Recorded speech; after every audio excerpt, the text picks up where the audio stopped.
반갑습니다. 다양한 문화 콘텐츠를 먹기 좋게 요리해주는 북렌즈 문화 레스토랑입니다. 오늘 문학 시간에는 이제 다자이 오사무의 인간 식격을 다룰 건데요. 우선 간단히 소개하는 시간을 갖겠습니다. 저는 몸에 좋은 몸장입니다. 안녕하세요. 다중인격 청개구리 다굴입니다.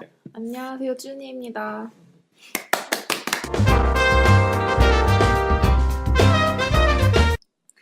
우선 제가 재료 확인 시간으로서 이제 작가에 대해서 간단히 알아볼게요.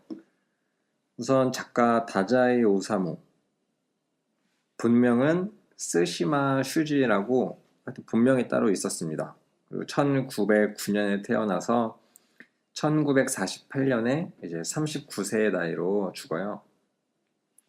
이 소설 자체가 굉장히 작가의 자전적인 이야기가 담겨 있어서 화제가 많이 되었는데, 어렸을 때부터 이제 어머니의 손보다는 다른 부모나 다른 사람들의 손에 자라서 정서적으로 불안한 면이 있었고, 또 이제 집이 잘 살긴 했는데 이런 고리된 음업 이런 걸로 축적한 이제 아버지에 대한 불만이 좀 있었다고 해요. 근데 또 거기서 어쩔 수 없이 반항하지 못하고 살아야만 했던 그런 환경들 때문에 이제 내적으로 많이 상처를 입은 상태로 성장을 했다고 합니다. 그런데도 불구하고 굉장히 우등생이고 공부도 잘하고 이제 17세부터 작가를 꿈꾸면서 도쿄 제국대학에 이제 불어 불문학과에 입학을 하기도 했다고 해요. 그리고 나서 마르크스주의에 빠지고 많은 활동을 하면서 또 필명 다자이 오사무란 이제 이름으로 1935년에 역행이란 소설로 정식 데뷔를 합니다. 그 일본의 아쿠타가와라는 신인 작가한테 주는 이제 권위 있는 상이 있는데, 거기서 우승을 할 뻔했는데 하지 못하고 2등으로 이제 했다고 해요. 그때 나이가 26이니까 아주 촉망받는 그런 작가의 길을 걸을 수 있었다고 생각은 하는데, 사생활이 굉장히 문란해가지고 좀 여러 구설에 올랐다고 해요. 사실 이때 작가는 우리의 지금 작가보다 훨씬 더 이제 대중적으로 인기가 많은 존재거든요.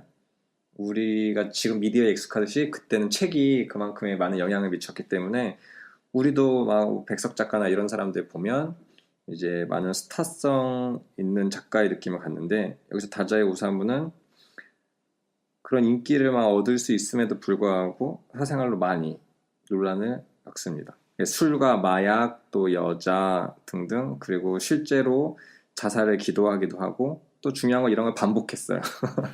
뭐 욕먹고 반성한 게 아니라 우리 지금 뭐 일 터지면 연예인이니까 그러려니 하지 예술가니까 라고 하고서 자숙하겠습니다 이러는데, 이 사람 반복 반복을 자주 했더라고요. 하여튼 미션 성공을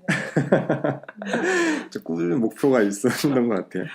하여튼 그런 암울한 일을 반복적으로 하면서 인간 사회에 대한 반감, 그리고 염세주의자로서의 이제 자기 나름의 포지션을 명확히 잡았습니다. 그 약물 중독을 많이 심하게 겪다가 또 정신병원에 수용되기도 하고, 그나마 1938년에 결혼하면서 조금 이제 안정적인 시기를 보내면서 그때는 밝은 소설도, 그러니까 밝다기보다는 조금 낭만파의 경향을 보이는 그런 작품들도 이제 잘 발표를 했다고 해요. 그래서 꼭 이런 소재주의에만 침착한 게 아니라 글 쓰는 재주도 많이 있었던 것 같아요. 문학적 성취 면에서도 인정을 받고 있더라고요. 그러나 이제 일본이 딱 전쟁을 이제 겪는 시기잖아요. 전쟁을 이제 벌인 시기인데, 딱 일본이 패전국이 되고 나서 많은 사람들이 갑자기 이제 민주주의 노선으로 변경하고 이제 그런 예술가들이 활동을 하는데 되게 환멸을 느꼈다고 해요. 되게 이것도 재밌는 게, 그 일본이란 나라나 우리가 진 거에 대한 화를 내는 게 아니라 지고 나서 갑자기 노선을 바꾸는 사람들에게 화를 내는 거예요.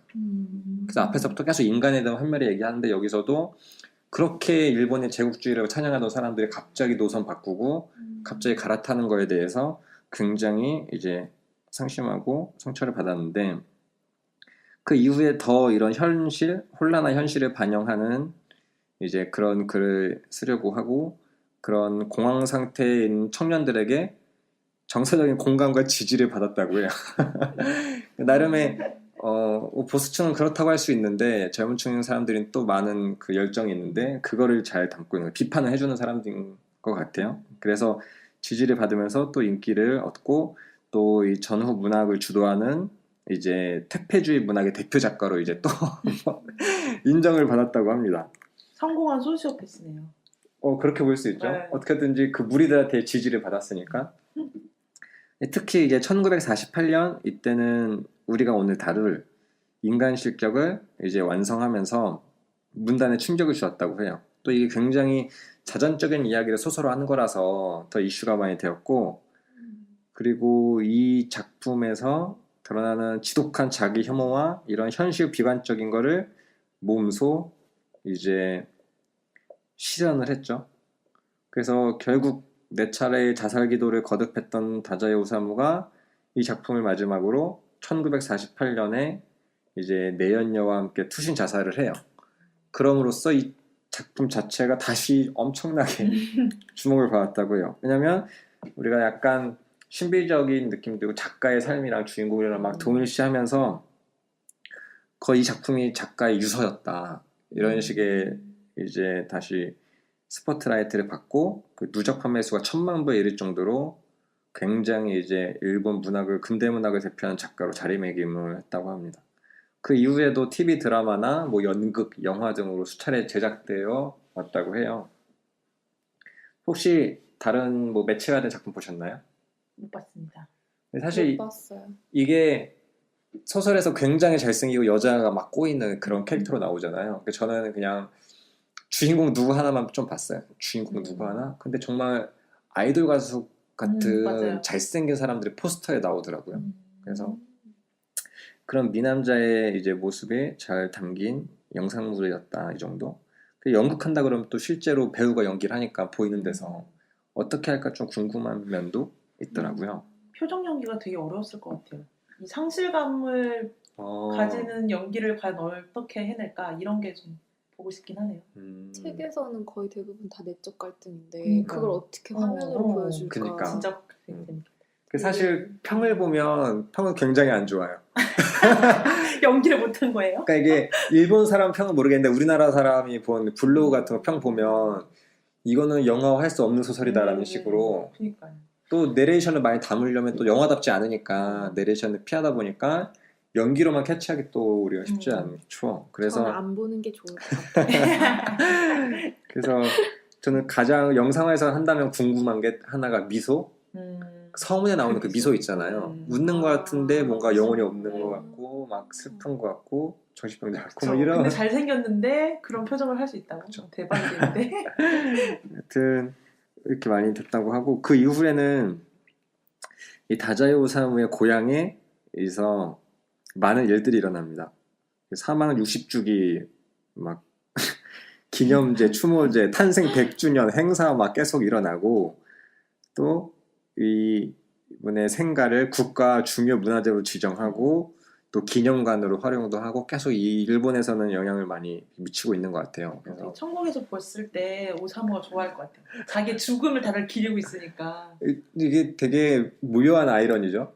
그쵸? 나름 자기는 부적응자라고 생각했는데 엄청 결과적으로 적응 되게 잘한 사람처럼 자기를 떠받치는 사람들이 있으니까 하여튼 그런 일들이 많이 일어난 이제 작가입니다. 자, 재료 확인은 여기까지만 할게요.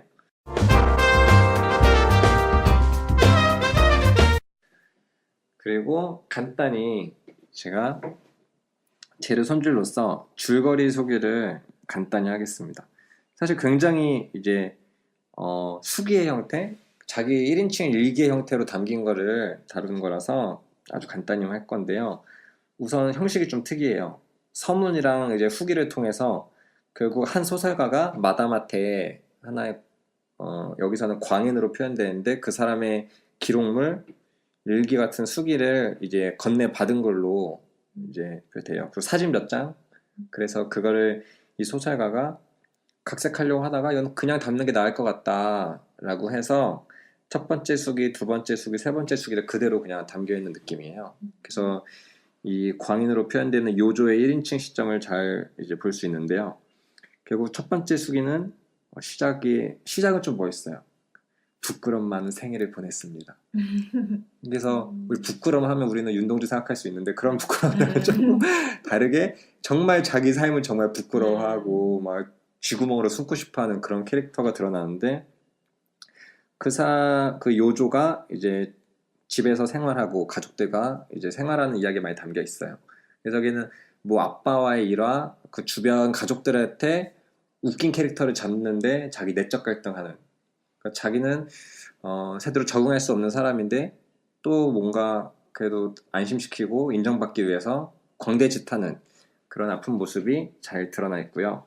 그 두 번째 수기에서는 이제 겨우 지옥같이 이제 자기 아닌 척하며 살았던 집을 떠나서 이제 중학교, 고등학교를 위해서 타향에서 자취하면서 하숙을 하면서 벌어진 일들인데 여기서도 제대로 적응했다고 할 수는 없죠. 또 학교에서도 결국 쫓겨나고. 집과 마찬가지로 광대짓하고 애쓰지만 결국 어떤 여자분을 만나고 함께 동반 자살을 시도하고 근데 같이 시도한 분은 죽고 자기는 살아나고 이런 환경 속에서 이제 마무리가 됩니다.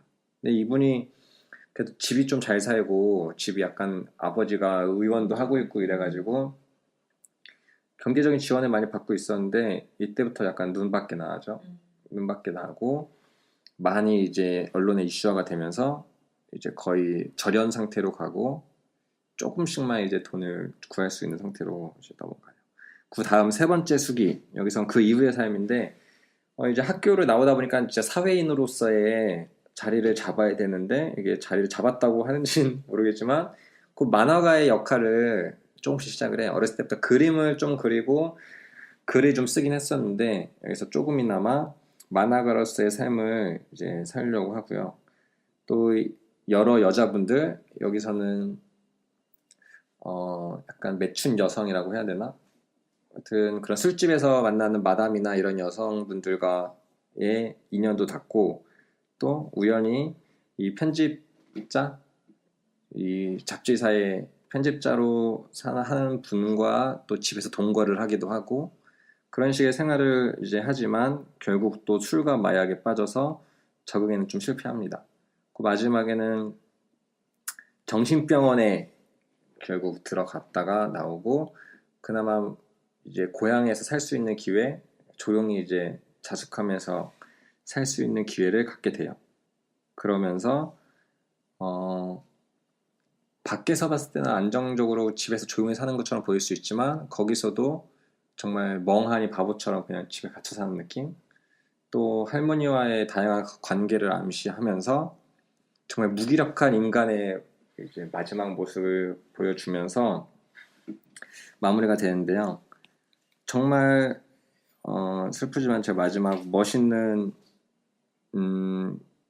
문장 하나 읽고 마무리 드릴게요. 딱 마지막에 담긴 말인데 지금 나에게는 행복도 불행도 없습니다. 모든 것은 그저 지나갑니다. 내가 지금까지 아비규환으로 살아온 이른바 인간의 세계에서 단 한 가지 진리라고 생각되는 건 그것뿐입니다. 모든 것은 그저 지나간다. 나는 올해 27살이 됩니다. 흰머리가 엄청 늘어서 사람들은 대개 40 넘은 나이로들 봅니다. 그래서 처음에 내 생에 부끄러움이 많았다로 시작해서 마지막은 난 노안이다로 끝나는 이런 줄거리를 갖고 있습니다. 이어서 다굴님께서 간단히 인물에 대한 소개를 해주세요. 저는 그 몸장님께서 세 개의 수기로 줄거리를 나눠주셨잖아요. 그거에 맞춰서 그 서문과 후기에 등장하는 나가 세 장의 사진을 보게 되는데 그 세 장의 사진을 같이 부분으로 나눠가지고 읽어보도록 할게요. 첫 번째 사진에 나오는 요조를 나는 이렇게 표현을 했어요. 밉살스럽게 웃는 얼굴, 원숭이가 웃는 얼굴, 어딘지 모르게 불결하며 남들을 엿붙게 만드는 표정. 그리고 두 번째 사진에서는 상당한 미모의 학생이면서도 살아있는 인간이라는 느낌이 없음. 인간의 웃음과는 어딘지 모르게 다른 듯한 웃음. 하나부터 열까지 가짜라는 느낌. 그리고 그 마지막 부분을 읽어주셨던 세 번째 수기랑 세 번째 사진이랑 좀 매칭이 되는 것 같은데요. 전혀 나이를 알 수 없음. 앉은 채로 죽은 듯한 불길한 냄새. 표정도 없고 특징도 없는 인상. 소름 끼치고 불쾌한 느낌. 이렇게 나는 요조를 사진을 보면서 표현을 했거든요. 여러분도 서문이랑 후기, 그 다음에 세 장의 챕터를 읽으면서 이런 이미지를 잘 느끼셨나요? 지금 다시 들으니까 뭔가 되게 소름 돋는 것 같아. 느낌이 잘 매칭이 되는 것 같아요. 네. 그 후기랑 사진 이미지랑. 아마 서문이랑 후기에서 나라는 좀 객관적인 그런 존재를 나타내면서 요조를 바라보게 하고 세 장의 사진과 세 장의 수기를 매칭하는 게 작가의 의도가 아니었나 하는 이야기들이 많더라고요. 어느 정도는 요조랑 거리를 두면서 더 객관적으로 바라볼 수 있게 하는 그런 구도의 어떤 역할이 된 것 같았어요. 뭔가 잘 맞아떨어지는구나. 여러분들 요조를 어떻게 보셨어요? 우선 처음에 책을 봤을 때는 불쌍하다, 막 유리 멘탈이다, 멘탈이 약하다, 뭐 이런 생각을 했었는데 지금 두 번째 봤을 때는 조금 막 화가 나기도 하고 짜증이 나기도 하고. 그러니까 이제 나쁜 사람은 아닌 건 아니잖아요. 근데 그거는 자기 내면부터 무너진 거라서 어떻게 도와줄 수도 없고 또 지켜보자니 너무 속이 아프고 그랬던 느낌이 좀 있어요. 요조를 얘기하려면 익사를 빼놓을 수가 없는데 그 어떤 처세술이라고 해야 되나? 좋게 말하면 처세술이고 나쁘게 말하면 사람을 믿지 않아서 자기만의 어떤 방패막이를 삼는 그런 거를 지금 책에서는 익살이라고 번역이 돼서 나왔더라고요. 그리고 다음으로는 요조의 주변 인물들 중에 친구, 인척하는 사람이 3명 나오는데 다케이치랑 호리키랑 넙치라는 인물을 저는 우선 뽑았어요. 넙치. 다케이치는 요조의 중학교 이제 반 동급생인데 요조가 부리는 익사를 유일하게 눈치챈 친구예요. 다케이치에게 딱 들키고 난 순간부터 요조는 엄청난 불안감에 떨려 하는데 걔를 이제 어떻게 포섭을 하기 위해서 집으로 데려와가지고 이런저런 호의를 보여줘요. 거짓된 호의를. 근데 다케이치가 거기에 딱 넘어가서 마지막으로 요조에게 하는 말이 두 마디가 있었죠. 예언 아닌 예언을 했는데 너는 여자들에게 인기가 많을 것이고 너는 화가로서 재능을 엄청 그림을 잘 그릴 것이다. 이렇게 말을 해주는 다케이치라는 인물이 있었고요. 그 다음에 성인이 돼가 그 다음에 고등학교를 진학을 해서 만나게 된 그 선배 미술 생도가 호리키 마사오라는 인물이에요. 그 호리키 마사오는 여기서 아주 중요한 역할을 하는데 요조에게 술과 담배와 여자와 좌익사상 그리고 전당포를 알려주는 인생의 핵심된 부분을 알려주는 미술 선배고요. 넙치는 요조가 아버지에게 절연을 당하면서 뒤에서 도와주는 후견인인 겸 뭐 돈이나 이런 것들을 가족들 대신해서 가족들이 받은 돈을 자기가 주는 것처럼 해서 계속 요조 근처를 서성거리죠. 어떻게 하면 조금이라도 더 뭔가 자기의 이익을 얻을 수 있지 않을까 하는 인물로 나오는 것 같아요. 그러니까 호리키랑 넙치랑이 요조를 항상 현실에서 어떻게 해서든 적응을 해서 살아가라 막 이렇게 좀 코치를 해드는 입장이었던 것 같아요. 그리고 아주 중요한 요조의 5명의 여자들. 여자가 아주 많아요. 잔 여자는 셀 수도 없고. 이름도 그 여자 비슷해. 5명이 너무 헷갈려요. 네, 그런 이름도 진짜 너무 비슷하고. 잔 여자들 너무 많고 그래도 그나마 5명이라는 거는 얘가 이름을 기억하는 여자들이에요. 맞긴 해요. 맞아 맞아요. 이렇게 못하는 사람도 많이 있어. 네, 너무 많죠. 우선은 제일 먼저 츠네코. 츠네코는 그 호리키랑 같이 간 술집에서 만난 매춘부인데 츠네코가 되게 못생겼나 봐요. 호리키가 뭐 저런 군상맞은 여자는 정말 저도 싫어 막 이런 식으로 했었는데 그런 순간 요조는 츠네코에게 동질감을 느끼고 동정심을 느끼면서 둘이 동반 자살을 하게 돼요. 근데 호리키만 죽고 요조는 살아나죠. 츠네코는 죽고 요조만 살아나죠. 그 못생긴 것보다 그 분위기가 그랬을 것 같아요. 뭔가 입술 시퍼럴 것 같고 다크서클 있을 것 같고 그러니까 이쁘게 생겼어도 뭔가 그런 느낌이 키스에 대한 이야기 나오잖아요. 그런 느낌이 들지 않는 마른 장작 같은 느낌이었겠죠. 근데 요조는 그 순간 유일하게 기억을 처음으로 한 여자 이름이 츠네코였어요. 그다음에 두 번째 여자가 시스코랑 시게코인데 시스코는 이제 호리키가 이제 잡지사에다가 만화를 그려서 그림을 파는데 거기에 있는 잡지 편집부의 직원이에요. 그다음에 시게코는 시스코의 딸 이망인이고 그 요조를 호리키 덕분에 알게 되면서 정부 생활을 해야 된다고 해야 되나? 난 집에서 아기도 봐주고 그리고 잠도 자고 뭐 용돈도 타고 그림도 가끔씩 팔고 이제 이렇게 되는데 그 시즈코랑 시게코가 토끼를 잡으면서 행복해하는 모습을 딱 보는 순간 요조가 아, 난 여기 있으면 안 되겠구나. 내가 이 사람들의 행복을 방해하는구나 하면서 떠나게 돼요. 그리고 나서 배회를 하고 술독에 절어서 살다가 만나게 된 여자가 담배 가게에서 담배를 파는 어린 나이의 처녀 요시코예요. 요시코를 만나면서 조금은 행복감을 느끼게 되고 요조가 같이 결혼을 해서 살아가는데 또 행복이 오래가질 않아요. 그 요시코가 불륜을 저지른 거를 호리키가 꼰지르는 바람에 목격을 하게 되면서 요시코에 대한 그 순수한 어떤 신뢰가 깨지게 되고 모든 멘탈 붕괴가 오기 시작하면서 다시 요시코를 또 떠나요. 불륜이라는 시각도 있고 뭐 강간 성폭행이라는 네. 시각도 있고 그냥 이거는 같이 놓고 결국 요조가 봤을 때는 자기의 행복이나 자기의 생활이 확 깨지긴 하죠. 그렇죠. 그래서 다음으로 찾은 게 약국 부인이에요. 찾은 거예요? 마약 찾다가 걸린 거 아니야? 어쩌면 운명일 수도 있어요. 술에 너무 찌들어 살다 보니까 이제 술을 더 이상 못 먹는 몸이 되고 술을 얘기를 다른 거에 의지를 하려다 보니까 약국 부인이 모르핀을 건네게 되는데 거기에 의지를 하게 되면서 돈이 없잖아요. 그러니까 약국 부인에게 이제 또 몸을 주면서 모르핀을 다량 섭취를 한다고 해야 되나? 중독이지 그냥. 네, 모르핀 중독이 되는 거죠. 약국 부인에게도 모르핀을 얻으려고 어떻게 해서든 자겠다고 키스해주겠다고 애걸복걸을 하는 것 같아요.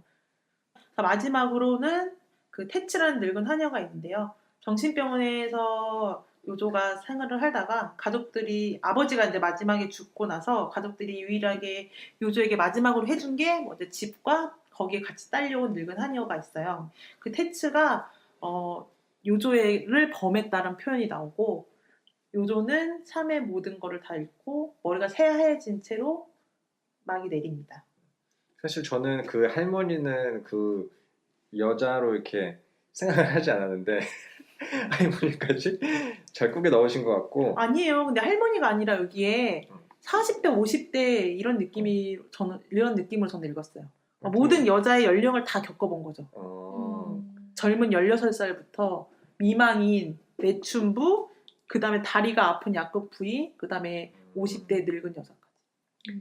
내가 가장 인상 깊었던 여성이 그거였어요. 처음에 이름은 모른다고 하는데 자기가 정말 광대짓도 안 해도 되고 그 여자 나와요. 예, 맨 처음에 광대짓도 안 해도 되고 그냥 조용히 술만 먹었을 무방비 상태로 이제 잠도 자고 했을 때 정말 막 아침에 일어나서 행복했다. 근데 자기는 행복에도 상처를 받는다라고 하면서 자기 혼자 떠나는 그 여자도 되게 인상 깊었어. 근데 이름을 몰라.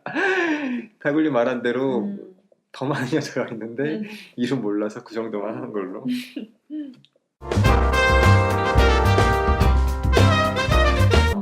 재료 손질은 여기까지 하고 다음 실제 요리 시간에 우리가 준비한 내용을 바탕으로 작품에 대한 토론을 해보도록 하겠습니다. 네, 실제 요리 시간으로서 작품에 대해서 자유로운 토론을 해볼 텐데요. 우선 여러분들 전체적으로 작품 어떻게 감상하셨는지 한번 들어볼까요? 저는 그 청소년기 때 한창 사춘기에 빠져있을 때 인간 실격을 읽었을 때는 정말 너무 재밌었어요. 와, 정말 나랑 이렇게 느낀 사람이 있구나. 역시 정말 막 공감이 되고 그 슬픈 거에 자아도취돼가지고 혼자 모노드라마를 쓰고 이랬었는데 나이가 지금 많이 먹고 나서 세상에 찌들 대로 찌들어서 이거를 읽으니까 하나도 안 슬프고 하나도 우울하지가 않은 거예요. 다시 그 옛날의 센치함을 느끼고 싶었는데 얘가 세상은 그것보다 더 힘들단다 이런 말을 해주고 싶더라고요. 요조에게. 다굴님도 배고픔을 잘 못 느끼시잖아요. 에? 그런 면에서 공감했던 거 아닌가요? 아니에요. 늘 많이 먹고 있어서 배고픔을 못 느끼긴 했었는데 하얀 뭐가 들어있어서 그래서 그냥 미가 커서 그런 거지. 뭔가 마음의 우물에는 항상 그런 슬픔과 이런 게 찰랑찰랑 했었거든요. 저도 되게 제가 스스로가 어둠의 자식이라 생각하고 블랙이다. 다 세상은 다 쓰레기다. 뭐 이렇게 막 그런 거 있잖아요. 중2병. 근데 이게 딱 나만 슬프고 이런 거. 삶의 이중성이나 다중인격이라는 거나 컨셉이 비슷한 것 같긴 해요. 어디가? 다굴님이 다중인격이랑 얘도 겉으로는 광대인데 내면은 네. 우울하니까. 저도 그 되게 많이 공감했어요. 고등학교 때, 중학교 때는 막 친구들이랑 어쨌든 잘 지내야 되니까 앞에서는 재밌다 착한 척 해주고 익살스럽게 하려고 하고 그랬는데 이제 뒤돌아서 집에 오면은 엄청 미워하죠. 그 친구들 의미도 없는 것들 고작 그런 거에 웃고 그러면서.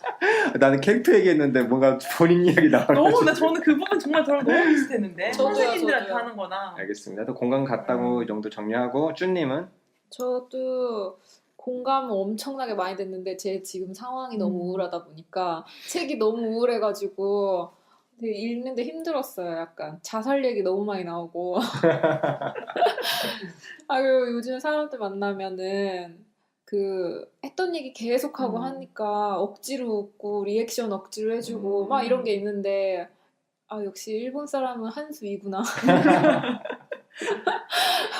이런 걸 뭐라고 하던데 그 완강하게 거절하지 않는 단어를 사용하면서 거절하는 그런 거를 뭐라고 하는데 제가 그걸 정확하게 모르겠지만 일본인들이 그러잖아요. 절대 싫다, 안 된다 이런 말을 안 하잖아요. 우리 집에 들어오세요라는 말을 하며 저기 들어가야 되는 건지 아니어야 되는 건지를 그 사람의 눈빛과 그 순간의 분위기를 보고 판단을 해야 돼요. 서로 계속 음. 눈치 주고. 또 미움받을 용기가 일본 책이잖아요. 그 일본에서도 인기 많고 우리나라 인기 많은 건데 거의 그 맥락에서 되게 그쵸, 파격적인 그쵸. 책이구나. 그쵸. 엄청 파격적인 거죠.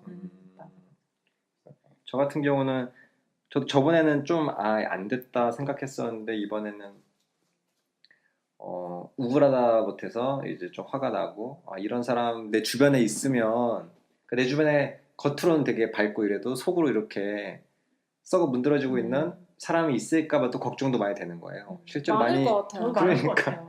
나조차도 그래가지고- 이러니. 그래서 우리가 막 회사 이런 거 만화 보고 이러면 우리 회식할까 이러면 정말 좋아요 막 이러고 그러는데 속으로 지금 욕하듯이. 우리나라 자살률이 세계 1위예요. 그러니까요.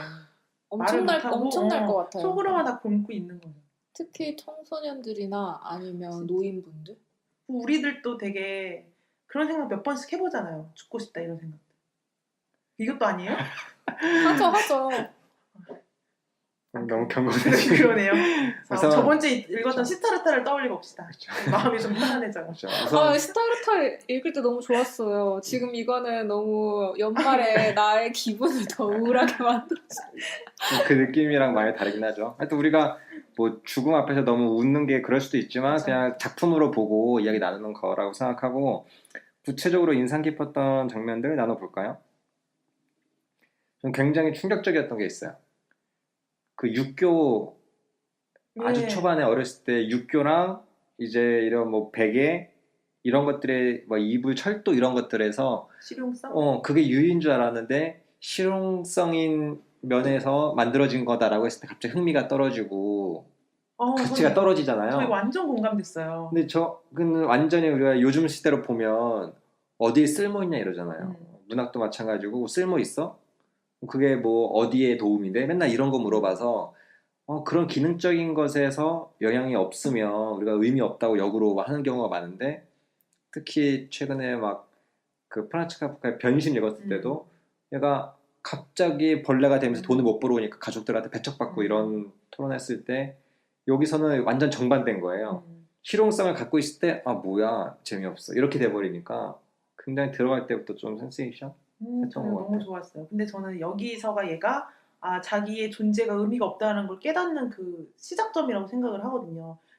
자기는 뭐 베개라던가 육교를 이런 식으로 판단을 했는데 현실과 사실은 그게 아니었다는 걸 알았을 때 나의 모든 개념, 사상, 뭐 생각, 세계가 깨지는 순간인 거잖아요. 그렇죠. 본인도 기능성이 이제 약간 그래가지고 정말 실망하고 재미없다 이렇게 느끼는데 이런 거 되게 공감 갔고 저도 어렸을 때 아파트에 보면은 지하 주차장 들어간 입구에 이렇게 비스듬한 미끄럼틀 같은 거 이런 거 혹시 기억나세요? 예. 저희 아파트가 오래된 아파트라 이게 아직 있는데 요즘에는 다 지하 주차장이니까 이런 게 없단 말이에요. 근데 옛날 아파트는 이런 게 있어요. 그럼 우리는 거기서 되게 미끄럼틀 타고 맨날 놀았거든요. 그래서 저도 요조랑 똑같이 와 이렇게 미끄럼틀을 나는 새로운 건물을 이런 식으로 활용을 할 수 있구나. 나는 새로운 발견을 했다 이렇게 생각을 했는데 그런 게 아니었던 거죠. 그냥 이거는 지하 주차장으로 들어가기 위한 입구를 해놓은 건데 그냥 내가 처음에 놀았던 거야. 근데 뭔가 되게 비슷하네. 그래가지고 그거 알았을 때 정말 충격이었어요. 나는 뭔가 탐험을 해가지고 발견을 했다고 생각했는데 그런 게 아니었다. 나만의 착각이었던 거죠.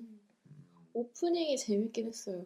그 사진에 관한 것도 그렇고 서문도 처음에 배고픔을 느끼지 못하거나 막 다른 사람 공감을 못하고 이러는 거 읽고서 처음에 판타지 책인가 했어요. 이 사람이 인간이 아닌 것인가? 이러면서 다른 세계의 사람인가? 이러다가 아 그런 건 아니구나 나중에 읽으면서 깨닫긴 했는데 요즘 SF로 보면은 거의 뭐 사이보그 묘사하듯이 네, 약간 그렇게 로봇처럼 약간 맞아요. 묘사돼가지고 좀 재밌었어요. 진짜 그런 거. 그렇게 약간 자기 고백처럼 하는 것들이 슬슬 잘 읽히고 조금 몰입하기는 좋았던 것 같긴 해요. 그 딱 아까 인물 얘기했을 때 제가 봤을 때는 유일하게 긍정적이라고 볼 수 있는 인물 하나가 딱히 그 친구. 그 친구한테 딱 들켰을 때 너무. 저 그 친구 너무 소름 돋았어요. 그 네. 친구의 정체는 뭐지? 근데 이거 같이 소외받은 사람이니까 알 수 있는 것 같아요. 그러니까 그럴 수도 얘가 있을 것 거의 소외받아서 적응 못하고 구경하고 있고 이게 약간 주변에서 관조하는 사람이니까 같이 놀고 있으면 뭔지 모르잖아요. 근데 밖에서 봤을 때 그게 확 보이듯이. 근데 너무 그 첫 시작이 너무 소름 돋는 거예요. 그 시작은 친구가 소름 돋지. 다가와서는 일부러 그랬지? 이래가지고 뭐지 이 사람 이거 뭐 여기서부터 호로로 가는 건가 이랬는데 이제 그때 이제 오히려 걔 막 다케시를 막 자기 집으로 데리고 오고 자꾸 우리 편 만들려고 막 애쓰잖아요. 근데 그것도 애쓰지 않고 아예 그 친구한테만은 이제 조금 보여줬다면? 편했으면 어땠을까. 또 그림 얘기 나누고 막 이런 거는 그나마 이 뒤에 나오는 그 호리키보다는 낫지 않나 생각도 들었던 것 같아요. 근데 그거 되게 자극적이긴 하죠. 뭔가 갑자기 딱 너 일부러 그랬지? 막 이거 무서웠어요. 다 알아 나는 임마 이런 느낌. 저 그 그림 얘기 나누는 부분 너무 좋았어요. 그 도깨비 그림이라고 묘사한 거 있잖아요. 그 유명한 사람의 그림을 인상파 화가들 그림을 도깨비 그림이라고 그거 보고서 그 요조가 거기서 나도 이런 도깨비 그림을 그리고 싶다고 이러잖아요. 근데 그게 약간 나의 내면을 표현하고 싶어라고 처음 말한 것 같아서 좀 거기서 좀 인상 깊었어요. 거의 최초로 뭔가 하고 싶다는 의지를 표명한 것 같기도 하고 뒤에 계속 나오잖아요. 막 혹시 그림 얘기할 때마다 그때 그 그림 괴물 그림 막 그거를 내가 갖고 와서 보여주었으면 막 이런 얘기 하는 거 보면 그때 뭔가 좀 적극적인 느낌이 드는 것 같기도 해요. 그리고 그게 그림이 약간 좀 그런 좀 중요한 역할을 한 것 같아요. 그 처음에 도깨비 그림을 그리다가 나중에 점점 요조가 안 좋은 길에 빠지면서 그림도 약간 춘화처럼 이렇게 바뀌잖아요. 그것도 약간 내면이 그렇게 바뀌었다는 것 같아가지고 좀 일부러 그런 걸 설정으로 넣지 않았나 생각했어요. 자기 나름으로는 적응하려고 수업 시간에는 일부러 괴물 그림 안 그리고 풍경식으로 사실적으로 그리고 예쁜 거 했는데도 그리는 거. 근데 끝까지 그때는 마음속에 그게 있었는데 뒤에 가면서 그림도 많은 의미를 갖고 있는 것 같아요. 제 인상 깊은 장면 중에 하나 더 말하자면 제가 아까 막 화가 난다고 했던 적이 있었는데요. 화가 나는 이유 중에 하나가 그 앞에 나약한 모습은 다 이제 이해하는데 정말 이제 그나마 이제 사랑이란 걸 할 수 있는 가족 구성원이라고 할 수 있는 이제 그 여자를 만났고 좀 뭐 호시키와의 관계도 있었지만 결국은 그 순수한 여자가 결국은 뭐 안 좋은 일을 당했건 자기의 의지건 그 상황에서 제대로 표현을 하지 못했을 때 그 여자 자체가 너무 안절부절 못하는 모습도 너무 짜증나는 거예요. 그러니까 본인은 나름 자기는 용서할 수 있는 존재가 아니다라고 배려하는 식으로 했지만 그 자체도 결국 그 상대방한테 만약 그 여자 입장으로 봤으면 차라리 화를 내던가 물어보지 아무 말도 못하게 하고 그러고 나서 분위기만 조성하는 것 자체가 또 이제 자기가 당한 폭력을 또 이 여자한테 당하는 그대로 전하는 느낌? 그래서 그거를 그대로 일러바치는 호리키도 짜증나고 그 상황에서 무기력한 요조도 짜증나고 또 거기서 또 되게 어리숙하게 계속 눈치만 보는 그 부인도 짜증나고 그 분위기 자체가 너무 좀 화가 났던 게 있었습니다.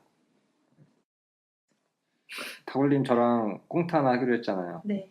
왜냐면 재밌겠다. 내가 이걸 보면서 애쉬 이 책에도 괄호가 되게 많이 나와요. 그냥 속마음으로 뭔가 대놓고 말하지 못하고 그냥 이렇게 묵혀둔 말들이 많이 있는데 이 요조와 이 호리키, 이 약간 나쁜 놈 호리키와의 대화에서 요조가 하지 못한 말 담아놓은 게 있는데 그걸 우리가 한번 직접 해보는 걸로 했는데 다굴님은 어느 역할 하시겠나요? 전 누가 봐도 제가 호리키잖아요. 알았어요? 그러면 호리키를 시작해주시면 제가 요조의 연기를 해보겠습니다. 네.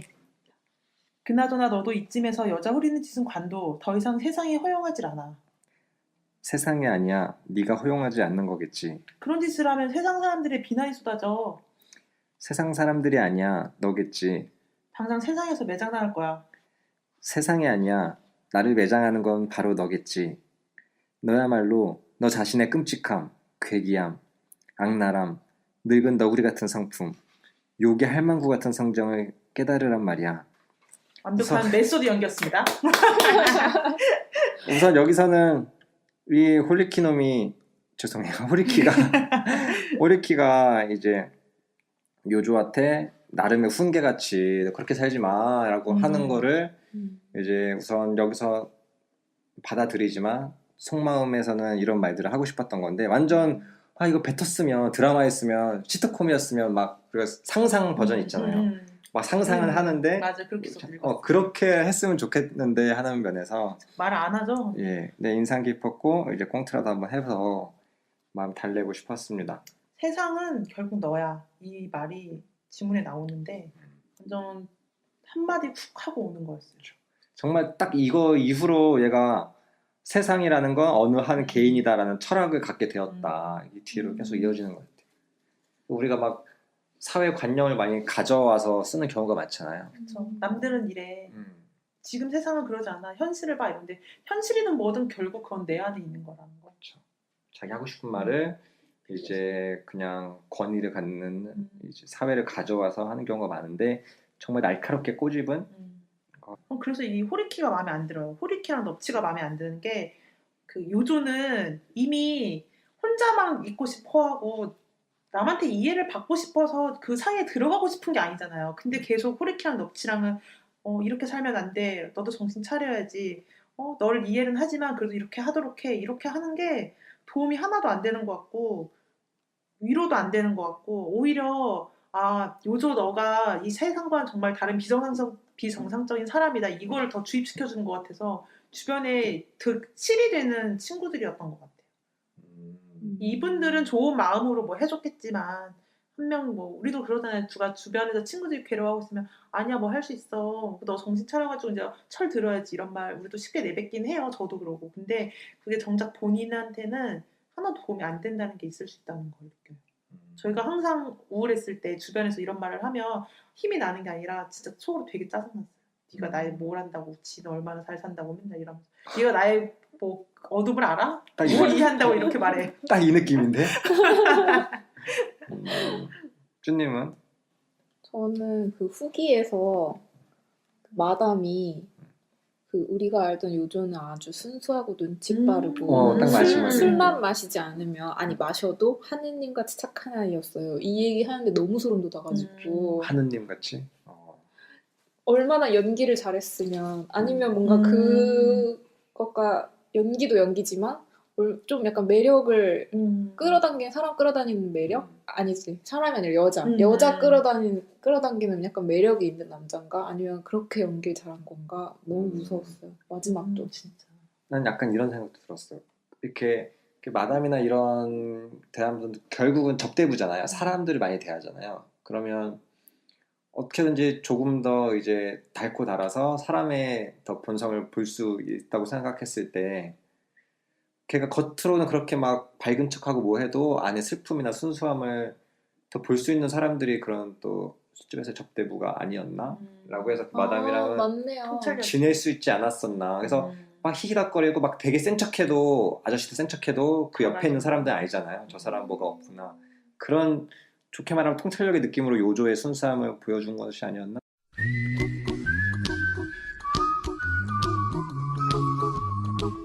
근데 저는 그런 걸 다 떠나서 이 사람이 개인으로 살고 싶은 건 알겠는데 요조가 근데 또 술이랑 계속 무릎 이런 거에 의지하는 거는 너무 꼴보기 싫은 거예요.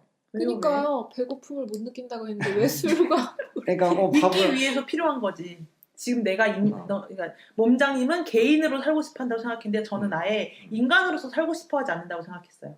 요조를 신의 실수라고 생각해요. 신이 생명을 만들어서 생명의 숨결을 이렇게 불어넣을 때 식물, 동물, 사람, 지렁이, 돌 여러 가지 넣을 수 있는데 요조는 인간의 껍데기에 들어가면 안 되는 존재였는데 인간이 잘못 들어간 거예요.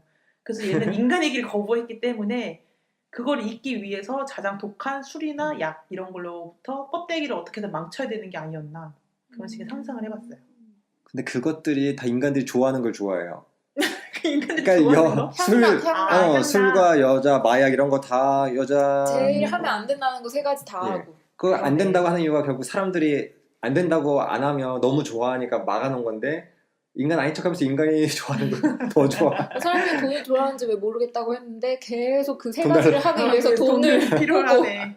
빚도 많고 굉장히 아이러니한 것 같아요. 그렇죠? 정말 막 독립적으로 살 수 있을 것 같다고 본인은 생각하지만 주변에서 봤을 때는 계속 여자에 얹혀 살고 계속 돈 달라 그러지 계속 막 자살한 척 하지만 그것도 우리가 봤을 때 드라마 이런 거 보면 이런 것도 있잖아요.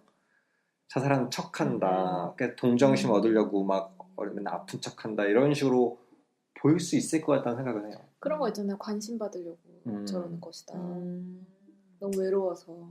그래서 조금 재밌게 보면 만약에 주변 사람들이 요조를 안녕하세요에 사연을 신청해서 이 사람이 안녕하세요 프로그램 너무 좋아.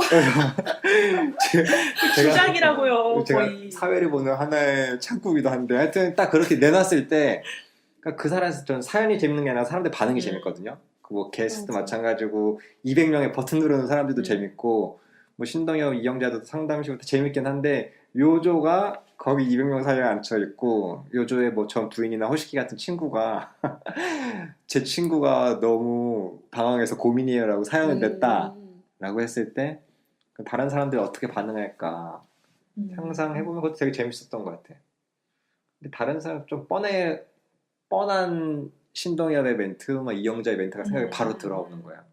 가족으로서의 역할, 사회의 뭐 책임 결국 이런 인간정이라는 걸 강조하기 그쵸. 위해서 그런 조언들이 나오는 거잖아요. 그쵸. 그리고 근데- 한 200표 나오겠지. 그쵸? 고민이다. 근데 요조는 인간이고 싶어 하질 않아요. 인간이 되려는 의지가 없는 건데 이런 사람한테 아무리 너치나 호리키처럼 현실적인 조언을 해줘봤자 속의 경읽기라고요. 아니 근데 전 이게 작가가 의도한 건지 모르겠는데 의도한 거겠죠 결국에? 이 사람이 그렇게 인간을 싫어하면 그냥 혼자 살면 되지 않아요? 산속에 들어가서? 그러네. 그래서 어떻게든 얻으려고 근데 하는 이제 이 사람의 그 성격을 드러내려고 이제 소설을 쓰려고 하니까 일부러 사람들한테 노출시킨 것 같긴 한데 작가가 대부분 이런 성향의 사람들은 저 혼자 그냥 떠나서 혼자 살잖아요. 맞아. 그런 사람 은근히 좀 있지 않아요? 요즘 사회에서. 그쵸. 요즘 그렇게 또 인정해주기도 하고 그쵸. 아예 온라인 상에서도 아예 따로 활동할 수도 있고 이런데 이 사람은 또 노력한 거 보면 가상하죠. 어울리려고 막 애쓰는 거 보면 그쵸. 근데 그게 나중에 특이하지. 폭발한 케이스죠. 그래서 우리가 자연스럽게 다음 질문 넘어가는 게 사실 요조는 본인으로서 계속 자기는 부끄럽고 막 자기 비하적인 표현하잖아요. 자기가 본인 입으로 실격된 인간이라고 막 하고 그런 것들 하는데 우리가 인간운이라고 했을 때 인간으로서 갖추어야 할 것이 도대체 무엇이길래 요조는 이렇게 고민하고 머리를 싸매고 하는가 나름대로 한번 이야기를 나눠보면 좋을 것 같아요. 저는 인간적 이런 단어를 들었을 때 제일 먼저 생각나는 게 이미지가 있는데 바닷속에 떠돌아다니는 멸치떼가 생각나요. 진짜 특이해. 멸치떼. 멸치들이 무리를 지어서 다니잖아요. 막 꼭 물살처럼 해가지고 막 우우 이렇게 막 회원들이 쳐가지고 지들끼리 막 몰려다녀요. 근데 그 무리에서 떨어지면은 요만한 멸치가 멸치인지 플랑크톤인지 무슨 청어인지 구별 안 가는데 멸치 안에 모여 있으니까 멸치처럼 보이는 거고 우린 멸치떼라고 얘기를 하는 거잖아요.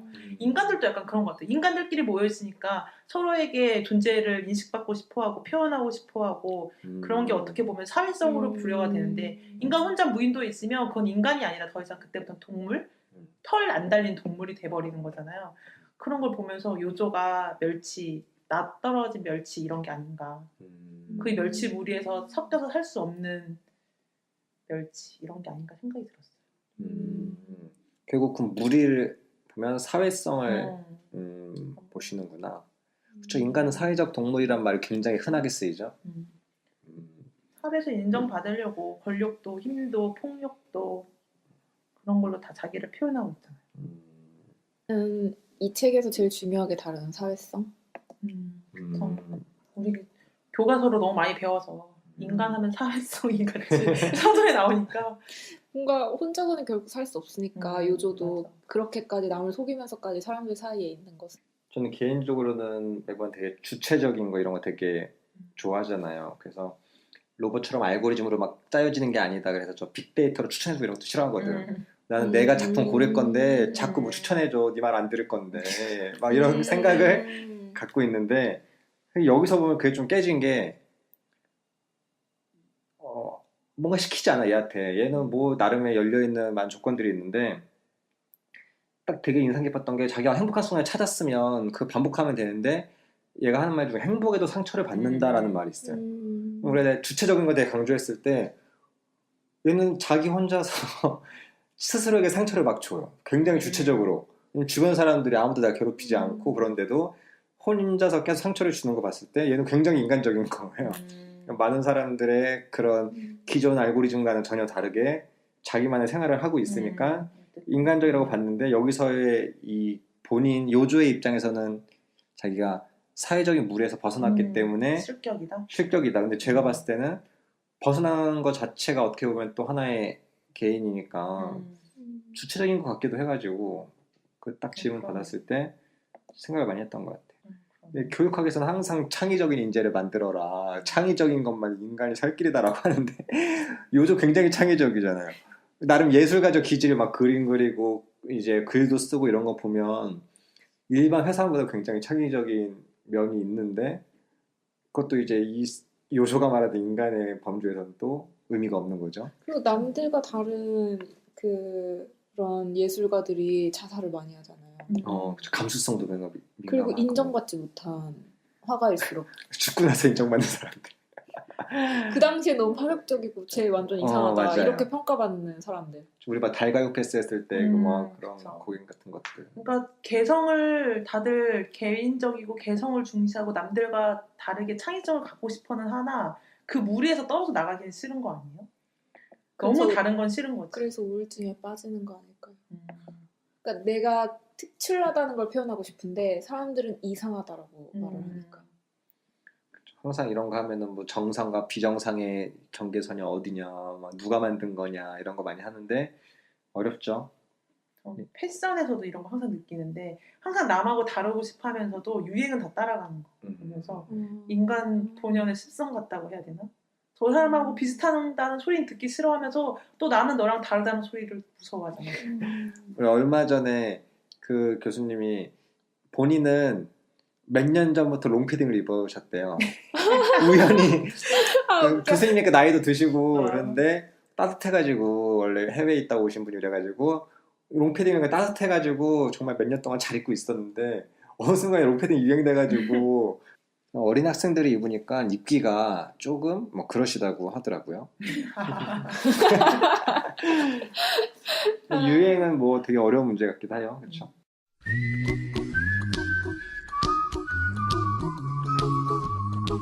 이번에 한 게 뭐냐 호모 사피엔스 모임 했었고 앞으로 호모 데우스 모임을 할 예정인데 결국 그런 것들 인류 막 다른 거 보면 인간이 이렇게 그래도 다른 동물들에 비해서 잘 될 수 있었던 건 같이 힘을 합쳐서 뭔가 하는 그런 것들에 대한 게 굉장히 좀 강조가 되더라고요. 그럼 또 근데 사회성 있는 동물은 많지 않아요? 늑대라던가 고래라던가. 거기서 좀 강조하는 건 이거예요.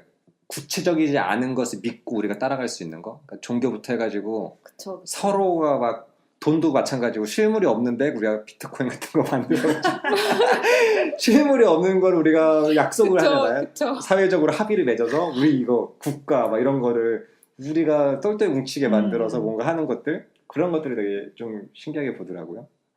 되게 신기하긴 했어요. 정말 그거 보면 우리가 믿고 있는 것들 되게 정말 뭔가 없는 것들이 많이 있는데 비트코인 대박인 것 같고 사야 되나 말아야 되나 아직도 고민돼.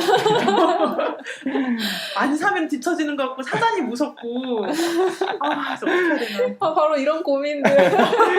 이거 인간적인 고민이지. 엄청난 인간적인 고민들. 알겠습니다. 아무튼 인간 실격이란 제목의 임팩트만큼으로 우리가 인간이란 무엇인가, 어떻게 했기에 실격이란 말이 나왔던 것인가, 이런 것에 대해 생각해보면 각자 독자들에게 더 많은 의미를 가질 수 있을 것 같습니다. 실제 요리는 여기까지 하고요.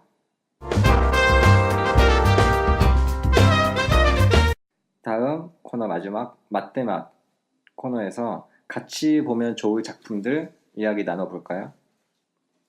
저는 방고우가 떠올랐어요. 요조랑 다자이 오사무랑 비슷하게 방고우도 마찬가지로 우울증과 자살과 뭐 죽고 나가지고 또 성공한 사례잖아요.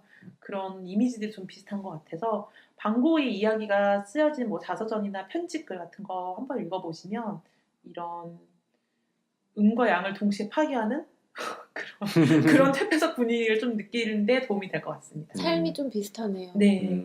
정신병원에도 갔었고 음. 자살도 하고. 그러네요. 다음 쭈님은? 저는 좀 살짝 안 비슷할 수 있어요. 찾다가 못 찾아가지고 마지막에 고른 게 그 비비안 마이어를 찾아서라고 다큐멘터리인데 알아요? 네, 저 추천해 주셔서 좀 봤어요. 그 흑백 아, 영화고 네, 여자 맞아요, 주인공 맞아요. 검정 색깔 원피스 입고 나오고. 맞아요. 근데 그 사람이 알려지지 않은 사진작가로 음. 엄청 유명한데 최근에 이제 공개된 그 사진작가인데 되게 원래 살았을 땐 식모라고 하면 좀 가정부? 가정부, 보모나 뭐 가정부 이런 걸로 살았는데 약간 사회성이 없어 보여요. 그 사람도. 그래서 그냥 남들하고 교류를 안 하고 자기 혼자만의 세계에서 그냥 사는 사람인데 약간 그 직업은 그냥 어떻게든 사람들을 속이는 도구 같고 자기의 실질적인 내면을 표현하는 건 사진 찍는 일인 것 같더라고요. 근데 그런 걸 봤을 때 좀 요조 같은 사람이 아니었을까. 그리고 나중에 다치고 나서 죽었는데 그게 약간 음식을 거부해요. 그 여자가. 그래서 결국엔 약간 좀 자살 같은 어떤 마무리가 좀 보이는 것 같아서. 폴라로이드 사진이었나? 사진을 엄청 많이 찍었는데 맞아요. 30만 장인가? 근데 모든 만나는 그거를 사람들의 네. 다 찍었던 근데 거. 그걸 한 번도 사람들한테 공개를 안 하고 다 그냥 필름을 보관해 놓은 거예요. 그냥 자기 혼자만 가지고 있었던 거죠. 그래서 그런 것도 약간 아까 도깨비 그림을 그려놓고 남들에게 보여주지 않고 자기 혼자만 간직한 약간 요조 같은 사람 같다는 생각이 들었어요. 초상권 침해 아닌가요? 그것 때문에 논란이 많았어요. 그 필름을 발견한 사람이 그냥 우연히 그 필름통을 산 거거든요. 약간 그런 벼룩시장 같은 데서. 너무 괜찮았다. 네. 근데 그거를 공개를 하는 게 그 비비안 마이어가 원치 그럴 것 같아요. 않은 거 아닐까 하는데 그 뭐 다큐멘터리 안에서 이제 여러 가지 내용이 막 나와요. 근데 그 약간 그 사람 성격을 봤을 때 요조 같은 사람인 것 같다라는 생각이 들어서 그 영화를 꼽았습니다. 되게 빛바라기 전에 뭔가 새로운 거를 여러분에게 발견해 드립니다 이런 느낌도 있는데 강제 공개를 하는 듯한 폭력인 것 같은 느낌도. 근데 약간 만약에 이 요조의 그 도깨비 그림을 나중에 먼 미래에 어떤 사람들이 그걸 막 다량으로 발견했는데 이건 진짜 제2의 방고가 아닌가 막 이러면서 사람들한테 막 공개하는 것 같은 느낌? 맞아요. 그런 느낌이었어요. 원치 않을 수도 있는데 그렇죠. 우선 저는 여기 소설에도 잠깐 이 요조가 다른 그 하숙 친구한테 추천해준 책이 나스메 소시키의 나는 고양이로 소이다인데 저는 그 책은 아니고 나스메 소시키의 마음이라는 책이 있어요. 그것도 정말 일본스러운 이 작가 느낌 비슷하게 정말 인간성을 상실했다고 보는 한 선생님을 관찰한 이야기라서 느낌이 굉장히 비슷해서 이 작품의 느낌이 좋으셨다면 같이 보시면 좋을 것 같고 또 아까 잠깐 말했던 프란츠 카프카의 변신 이거는 인간이란 무엇인가 그 인간이 꼭 기능적이어야 되는가 라는 질문을 던져줬던 책인데 굳이 이거랑 비유하자면 이 변신에서는 주인공이 어느 순간 갑자기 바퀴벌레가 되면서 돈을 못 벌고 주변 사람들한테 외면을 받는 거라면 이 인간 실격에서 요조는 스스로 밀어내고 스스로 계속 이제 내부적으로 이렇게 무너지잖아요. 그런 면에서 밖에서 오는 것과 내부적으로 오는 것의 차이, 뭐 그런 면에서도 볼 수 있을 것 같고. 저는 거기다 하나 더 얹자면 돌연변이라는 우리나라 영화가 있는데 영화? 네, 그게 아, 저 그거 봤어요. 네, 이광수가 생선탈을 쓰고 나와요. 갑자기 어느 날 뭐 약물 뭐 그런 겁니다. 어느 날 하여튼 갑자기 물고기가 돼요. 반인 반어가 되는데 그게 강제로 공개가 되면서 언론이랑 대중들에게 관심을 한꺼번에 받는 거예요. 그러니까 변신해서 바퀴벌레가 되는 아니 바퀴벌레가 아니죠. 변신해서 벌레가 되는 거랑 정반대인 거죠. 벌레가 돼서 모든 무시를 당하고 배척을 당하지만 얘는 물고기가 되면서 갑자기 많은 관심을 받게 돼요.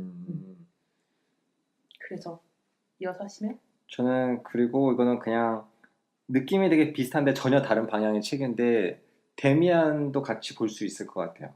왜냐하면 여기서도 결국 이 책도 전쟁 후에 그 상실감을 이제 청년들이 작가와 이 작품을 통해서 많이 막 공감했다고 하는데 똑같이 데미안도 전쟁을 일으킨 나라로서의 전쟁이 1차 대전 끝나고 나서 많은 청년들에게 공감이 갔던 건데 똑같이 그 전쟁이 끝났다는 상황, 그때 우리가 일으켰다. 그리고 그런 상실감을 메우는 게 너무 다른 방향인 거예요. 요조처럼 이렇게 사르르 무너지느냐, 데미안처럼 내면에 그 뭔가 계속 찾아가느냐, 그 차이가 있는데, 꼭 이렇게 억지로 찾으라고 하고 싶은 건 아니지만, 우리가 전에 다뤘던 작품으로서 같이 보면 또 다른 삶의 방향이나 삶의 자세를 느낄 수 있지 않을까 생각해봤습니다. 그리고 좀 시타르타도 같이 보면 좋을 것 같아요. 저도 요조에게 시타르타를 추천해주고 싶어요. 이 책을 보고 너무 우울하다면 시타르타를 보세요. 시타르타도 내면의 힘? 같은 데미안 무슨 헤르만헤세의 작품이니까 같은 맥락으로 같이 보면 좋을 것 같습니다. 진짜 마지막으로 우리가 이제 그래도 레스토랑의 느낌으로서 우리가 요리의 작품을 이제 또 생각 못했어. 비유하곤 했었는데 네. 한번 이제 이야기 나눠볼까요? 저는 사이다를 뽑았습니다. 사이다? 사이다요? 저는 그 우울증이 걸렸을 때 아, 진짜 특이해. 우울증이 걸리면 그 고구마 먹힌 것 같은 그 답답함이 있잖아요. 그랬을 때가 있었는데 그때 이 인간 실격을 읽고 사이다 같은 그 청량함 여기에 쑥 내려가는 그 느낌을 받았어요.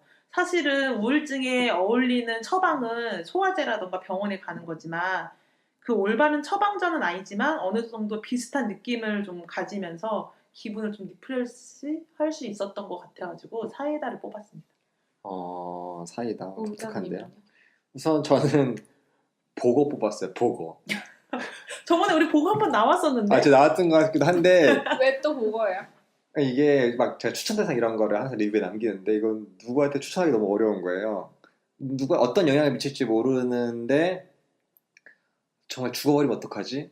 심하게 가서 그랬을 때 재밌게 잘 유명한 작품을 읽을 수 있는데 정말 이 안엔 치명적인 독이 담겨 있어서 보고 요리도 맛있다고 아무리 하는데 잘못 먹으면 독 때문에 고생하잖아요. 그래서 명작으로서 많이 읽히고 임팩트가 있지만 또 너무 이제 질풍노도의 시기에 접하면 또 안 좋은 영향을 미칠 수 있다. 그래서 독이 가득한 보고 이 비유를 해봤습니다. 쭈님은? 저는 지금 막 생각한 건데요. 저는 어릴 때 김치를 못 먹었어요. 그래서 김치가 지금 생각이 나는데 왜냐면 나만 김치를 못 먹으니까 내가 이상한 건가? 라는 생각을 했어요. 맞아요. 그런 거 진짜 많은데. 왜냐면 우리나라 사람은 전부 다 김치가 맛있다고 좋아하는데 왜 나는 저걸 못 먹겠지? 라는 생각을 했었거든요. 근데 지금은 이제 어른이 되면 입맛이 바뀌어서 먹긴 하는데 어릴 때는 그게 되게 스트레스였어요. 그래서 학교를 가면 특히나 급식을 하는데 맨날 나오잖아요. 저희 어릴 때는 그 급식실 영양사 선생님이 그거 반찬 많이 남기나 안 남기나 검사하잖아요. 그때 나 저거 어떻게 속이고 가지? 그게 한참 그 사춘기 때 엄청 스트레스였어요. 김치. 진짜 그러겠다. 근데 저 요즘에도 그런지 모르겠는데 저 고등학교, 중학교 다닐 때는 급식에 김치가 무조건 나왔어요. 종류만 달라져서 나왔지. 저 때도 그랬어요. 무조건 나왔어요. 무조건 매일 김치가 나왔어요. 매일 해야 있어요. 역시 대한민국이구나 이랬는데. 네. 근데 그래서 저는 어릴 때 나만 왜 못 먹지라는 생각을 너무 많이 했기 때문에 진짜 스트레스였겠다. 이거 보면서 약간 요조 같은 마음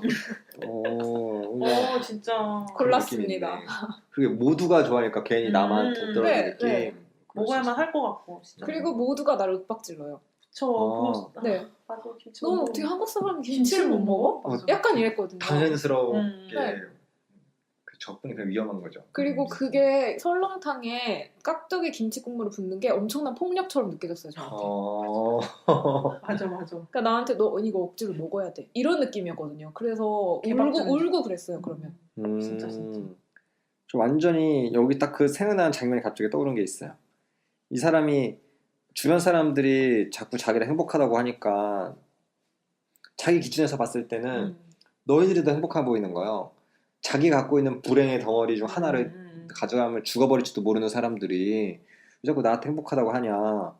저 사람이 힘든 척하지만 잘 살고 있는데 나같이 죽고 싶은 생각 해본 적이 있냐라고 다시 이렇게 묻는 과정이 있는데 그것처럼 그렇게 너무 섣부르게 남 판단하는 것 자체가 위험한 걸 수도 있다는 걸 다시 한번 요조를 통해서도 쭌님을 통해서도 느끼는 마무리인 것 같습니다. 그렇습니다. 맞습니다. 이번 인간식격은 이렇게 마치도록 하고요. 다음에 더 맛있는 작품으로 찾아뵙도록 하겠습니다. 모두 고생하셨습니다.